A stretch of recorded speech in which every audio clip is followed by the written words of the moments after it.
ಸ್ಥಿತಿ ಮಲಗುವ ಕೋಣೆ ಮನೆಯ ಮಾಲೀಕನ ಮಲಗುವ ಕೋಣೆಯು ದಕ್ಷಿಣ ಪಶ್ಚಿಮ ದಿಕ್ಕಿಗೆ ಇರಬೇಕು. ಈ ದಿಕ್ಕಿನಲ್ಲಿ ಹಾಗೇನಾದರೂ ಬೇರೆ ವ್ಯಕ್ತಿಯ ಕೋಣೆ ಇದ್ದಲ್ಲಿ ಅದರಿಂದ ಮನೆಯ ಮಾಲೀಕನ ಮೇಲೆ ಭಾರೀ ಪರಿಣಾಮ ಬೀರುತ್ತದೆ. ಮನೆಯಲ್ಲಿ ಅವಿವಾಹಿತಳಾದ ಕನ್ಯೆ ಇದ್ದಲ್ಲಿ ಅವಳು ಉತ್ತರ ಪಶ್ಚಿಮ ದಿಕ್ಕಿಗೆ ಮಲಗಬೇಕು. ಆದರೆ ಶಿರವನ್ನು ಉತ್ತರ ದಿಕ್ಕಿಗೆ ಇಟ್ಟು ಮಲಗಲೇಬಾರದು. ಇದರಿಂದ ಮುಂದಕ್ಕೆ ಅವರ ಜೀವನದ ಮೇಲೆ ದುಷ್ಪರಿಣಾಮ ಬೀರುತ್ತದೆ. ವಿದ್ಯಾರ್ಥಿಗಳ ಮಲಗುವ ಕೋಣೆಯ ಹಾಸುವ ಬಟ್ಟೆಯು ಹಸಿರು ಬಣ್ಣದ್ದಾಗಿರಬೇಕು ಮತ್ತು ಓದುವ ಬರೆಯುವ ಬುದ್ಧಿಜೀವಿಗಳ ಮಲಗುವ ಕೋಣೆಯ ಹಾಸಿಗೆ ಬಟ್ಟೆಯು ತಿಳಿನೀಲಿ ಬಣ್ಣದ್ದಾಗಿರಬೇಕು. ನವವಿವಾಹಿತರ ಮಲಗುವ ಕೋಣೆಯ ಹಾಸುವ ವಸ್ತ್ರಗಳು ಕೆಂಪು ಗುಲಾಬಿ ಬಣ್ಣದ್ದಾಗಿರಬೇಕು. ಮನೆಯಲ್ಲಿ ತೋಟವಿದ್ದಲ್ಲಿ ಕೆಲವನ್ನು ಹೂವಿನ ಕುಂಡಗಳಲ್ಲಿ ಇಟ್ಟು ಅಲಂಕರಿಸಬಹುದು. ಇದರಿಂದಾಗಿಯೇ ಅಲ್ಲಿಗೆ ಬರುವ ಕೆಟ್ಟಗಾಳಿ, ನಕಾರಾತ್ಮಕ ಶಕ್ತಿ, ಭೂತಪ್ರೇತಗಳನ್ನು ಸಕಾರಾತ್ಮಕವನ್ನಾಗಿಸುತ್ತದೆ. ಮಲಗುವ ಕೋಣೆಯಲ್ಲಿ ಪತಿ ಪತ್ನಿಯರ ಅವಶ್ಯಕ ಸಾಮಾನುಗಳನ್ನು ಮಾತ್ರ ಇರಿಸಿಕೊಳ್ಳಬೇಕು. ಮಲಗುವ ಕೋಣೆಯಲ್ಲಿ ಕ್ರೀಡೆಯ ಆಟದ ವಸ್ತುಗಳನ್ನು ಮತ್ತು ವ್ಯಾಯಾಮದ ಉಪಕರಣಗಳನ್ನು ಇರಿಸಬಾರದು. ಇವುಗಳನ್ನು ನೋಡುವುದರಿಂದ ನಿಮ್ಮ ಪ್ರೀತಿಯ ಭಾವನೆಗಳು ಕುಗ್ಗಿ ಹೀನಾಯ ಮನೋಭಾವ ತಲೆದೋರುತ್ತದೆ. ಇತರ ಭಾವನೆಗಳು ಉದ್ಭವಿಸುತ್ತವೆ. ಬಾಗಿಲ ಚಿಲಕಗಳು ಸರಿಯಾಗಿರಬೇಕು. ಬಾಗಿಲನ ಚಿಲಕಗಳು ಸರಿಯಿಲ್ಲವೆಂದರೆ ನಿಮ್ಮ ಮತ್ತು ನಿಮ್ಮ ಪ್ರೇಯಸಿಯ ಸಂಬಂಧವು ಸರಿಯಿಲ್ಲವೆಂದು ಅರ್ಥವಾಗುತ್ತದೆ. ಹಾಸಿಗೆಯ ಸರಿಯಾದ ದಿಕ್ಕಿಗಿದ್ದು ಅದರ ಎರಡು ಬದಿಯಲ್ಲಿ ಸೂಕ್ತ ಸ್ಥಳ ಬಿಟ್ಟಿರಬೇಕು. ಮಲಗುವ ಕೋಣೆಯ ಹಾಸಿಗೆಯು ಎಡಭಾಗದಲ್ಲಿ ಅಥವಾ ಬಲಭಾಗದಲ್ಲಿ ಆದಷ್ಟು ಗೋಡೆಗೆ ಅಂಟಿದಂತಿರಬಾರದು. ಮಲಗುವ ಕೋಣೆಯಲ್ಲಿ ಅನುರಾಗದ ಪ್ರತೀಕವಾಗಿರುವ 2 ಚಿತ್ರಗಳನ್ನು ಹಾಕಿರಲೇಬೇಕು. ಒಂದು ಚಿತ್ರವನ್ನು ಮಲಗಿದಾಗ ಎದುರಾಗಿ ಇರುವ ಗೋಡೆಯ ಮೇಲೆ ಹಾಕಬೇಕು. ಏಕೆ ಆದರೆ ಮಲಗುವ ಸಮಯದಲ್ಲಿ ನಿಮ್ಮ ಗಮನ ಅದರ ಮೇಲೆ ಬೀಳುವಂತಿರಬೇಕು. ಇನ್ನೊಂದನ್ನು ನೀವು ಕೋಣೆಯೊಳಗೆ ಬರುವಾಗ ಎದುರಿಗೆ ಕಾಣುವಂತೆ ಹಾಕಬೇಕು. ಆಗ ಬರುವಾಗಲೇ ನಿಮ್ಮ ಗಮನ ಅದರ ಮೇಲೆ ಹರಿಯಬೇಕು. ಮಲಗುವ ಕೋಣೆಯ ಮೂಲೆಯಲ್ಲಿ ಪೂಜಾಗೃಹವಿರಬಾರದು. ಕೋಣೆಯಲ್ಲಿ ಎಂತಹ ವಸ್ತುಗಳನ್ನು ಇರಿಸಬೇಕೆಂದರೆ ಅವುಗಳ ಜೋಡಿಯನ್ನು ಪ್ರತಿನಿಧಿಸುವಂತಿರಬೇಕು. ಮಲಗುವ ಕೋಣೆಯಲ್ಲಿ ಟಿವಿ, ಶೃಂಗಾರದ ಮೇಜು ಮಂಚದ ಮುಂದೆ ಇರಬಾರದು. ಇದರಿಂದಾಗಿ ಪತಿ ಪತ್ನಿಯರ ನಡುವೆ ಸಿಕ್ಕಾಪಟ್ಟೆ ಜಗಳವು ದೊಡ್ಡದಾಗುವ ಸಾಧ್ಯತೆಗಳಿವೆ. ಹಾಗೇನಾದರೂ ಅವುಗಳನ್ನು ಬೇರೆಡೆಗೆ ಸಾಗಿಸಲು ವ್ಯವಸ್ಥೆ ಇಲ್ಲದಿದ್ದಲ್ಲಿ ಅವುಗಳನ್ನು ರಾತ್ರಿಯ ವೇಳೆ ಪರದೆಯಿಂದ ಮುಚ್ಚಿಡಬೇಕು, ಮರೆಯಾಗಿಸಬೇಕು. ಅವಿವಾಹಿತ ಕನೆಯ ದಕ್ಷಿಣ ಪಕ್ಕವು ಅಥವಾ ದಕ್ಷಿಣ ದಿಕ್ಕಿಗೆ ಮಲಗಲೇಬಾರದು. ಇದರಿಂದಾಗಿ ಹುಡುಗಿಯು ಹಠಮಾರಿಯಾಗುತ್ತಾಳೆ, ಹದ್ದು ಮೀರಿದವಳಾಗುತ್ತಾಳೆ. ವೈವಾಹಿಕ ಸುಖದ ಕೊರತೆ ಕಂಡುಬಂದಲ್ಲಿ ಮನೆಯ ಉತ್ತರ ಭಾಗಕ್ಕೆ ತಿಳಿ ನೀಲಿ ಬಣ್ಣವನ್ನು ಹಬ್ಬಿಸಬೇಕು ಅಥವಾ ಇದೇ ಬಣ್ಣದ ಪರದೆಗಳನ್ನು ಹಾಕಬಹುದು. ಏನೇ ಆದರೂ ಉತ್ತರ ದಿಶೆಯು ನೀರಿನ ಪ್ರತಿನಿಧಿತ್ವ ಹೊಂದಿದ್ದು ಶುಭ ಸಂಕೇತವಾಗಿದೆ. ಆದ ಕಾರಣ ಈ ದಿಕ್ಕಿನಲ್ಲಿ ನೀರಿನ ಬಣ್ಣದ ವಸ್ತುಗಳನ್ನಿಟ್ಟು ಅಲ್ಲಿನ ಲೋಪವನ್ನಿಟ್ಟು ನಿವಾರಿಸಬಹುದಾಗಿದೆ. ಅಡುಗೆ ಮನೆ, ಪಾಕಶಾಲೆ. ಅಡುಗೆ ಮನೆಯು ಯಾವಾಗಲೂ ಆಗ್ನೇಯ ಕೋನದಲ್ಲಿ ಅಂದರೆ ದಕ್ಷಿಣ ಪೂರ್ವ ದಿಕ್ಕುಗಳ ನಡುವೆ ನಿರ್ಮಿಸಬೇಕು ಮತ್ತು ಅನಿಲದ ಒಲೆಯೂ ಸಹ ಅದೇ ದಿಕ್ಕಿಗೆ ಇರಬೇಕು. ಅಡುಗೆ ಮನೆಯಲ್ಲಿಯೂ ಸರಿಯಾಗಿ ನೀರು ತೊಟ್ಟಿಕ್ಕದಂತೆ ಇರಬೇಕು. ಏಕೆಂದರೆ ಶಾಸ್ತ್ರದಲ್ಲಿ ನೀರನ್ನು ಹಣಕ್ಕೆ ಸಮಾನವಾಗಿ ಕಾಣಲಾಗುತ್ತದೆ. ಹರಿದು ಹೋಗುವ ನೀರು ಹಣಸೋರಿಕೆಯ ಹರಿದು ಹೋಗುವ ಪ್ರತೀಕವಾಗಿದೆ.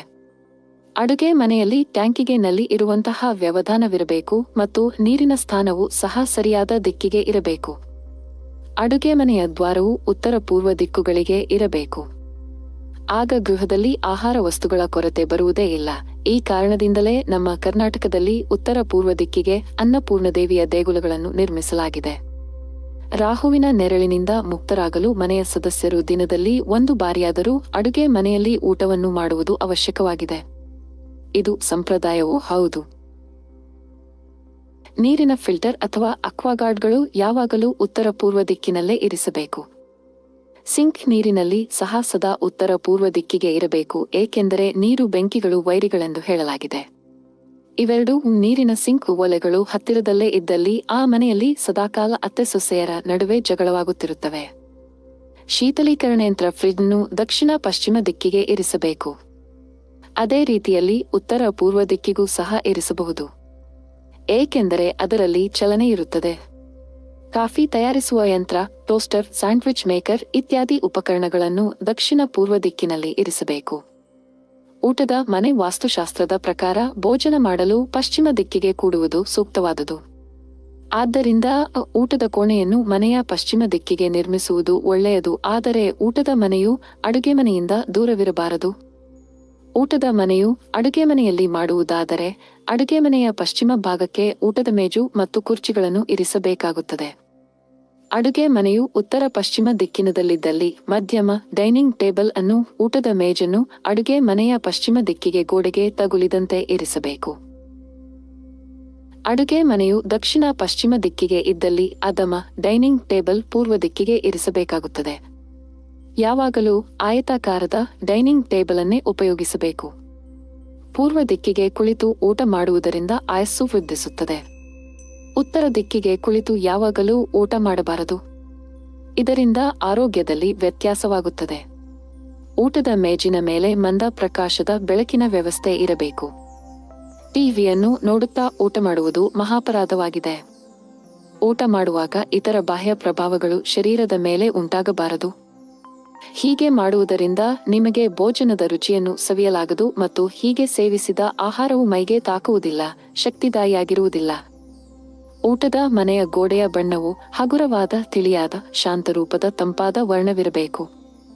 ನೀಲಿ ಕಡುನೀಲಿ ಅಥವಾ ಗಾಢ ಹಸಿರನ ಬಣ್ಣವು ಸರಿಯಾದುದಲ್ಲ. ಊಟದ ಮನೆಯಲ್ಲಿ ವಿಪರೀತ ವಸ್ತುಗಳನ್ನು ಇಡಬಾರದು. ಫಲಗಳು ಸಮೃದ್ಧಿಯ ಪ್ರತಿನಿಧಿಯಾಗಿದೆ.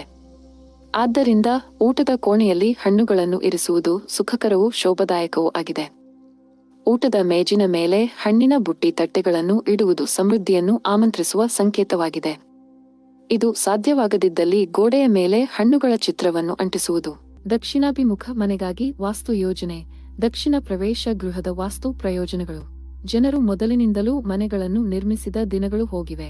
ಈಗ ಹೆಚ್ಚಿನ ಜನರು ಮೂಲ ರಚನೆಯನ್ನು ಈಗಾಗಲೇ ವಿನ್ಯಾಸಗೊಳಿಸಿದ ಮನೆಗಳನ್ನು ಖರೀದಿಸುತ್ತಾರೆ. ಮನೆಗಾಗಿ ವಾಸ್ತುಗೆ ಸಂಬಂಧಿಸಿದಂತೆ ಬಹಳ ಸಾಮಾನ್ಯವಾದ ಪ್ರಶ್ನೆ ಎಂದರೆ ಪ್ರವೇಶದ ದಿಕ್ಕು. ಏಕೆಂದರೆ ಜನರು ದಕ್ಷಿಣದ ದ್ವಾರಗಳನ್ನು ಹೊಂದಿರುವ ಮನೆಗಳನ್ನು ಅಶುಭವೆಂದು ಪರಿಗಣಿಸುವುದನ್ನು ತಪ್ಪಿಸುತ್ತಾರೆ. ಆದರೆ ಅದು ಹಾಗಲ್ಲ. ದಕ್ಷಿಣಾಭಿಮುಖವಾಗಿರುವ ಮನೆಗಳು ವಾಸ್ತು ತತ್ವಗಳನ್ನು ಸರಿಯಾಗಿ ಅನ್ವಯಿಸಿದರೆ ಮಂಗಳಕರವಾಗಿರುತ್ತದೆ. ಈ ಲೇಖನವು ದಕ್ಷಿಣ ದಿಕ್ಕಿನ ಮನೆಗಾಗಿ ವಾಸ್ತು ಪರಿಹಾರಗಳನ್ನು ವಿವರಿಸುತ್ತದೆ. ಮನೆಗಾಗಿ ವಾಸ್ತು ಸಲಹೆಗಳು. ದಕ್ಷಿಣ ದಿಕ್ಕಿನ ಮನೆಗಾಗಿ ಕೆಲವು ತ್ವರಿತ ವಾಸ್ತು ಸಲಹೆಗಳು ಇಲ್ಲಿವೆ.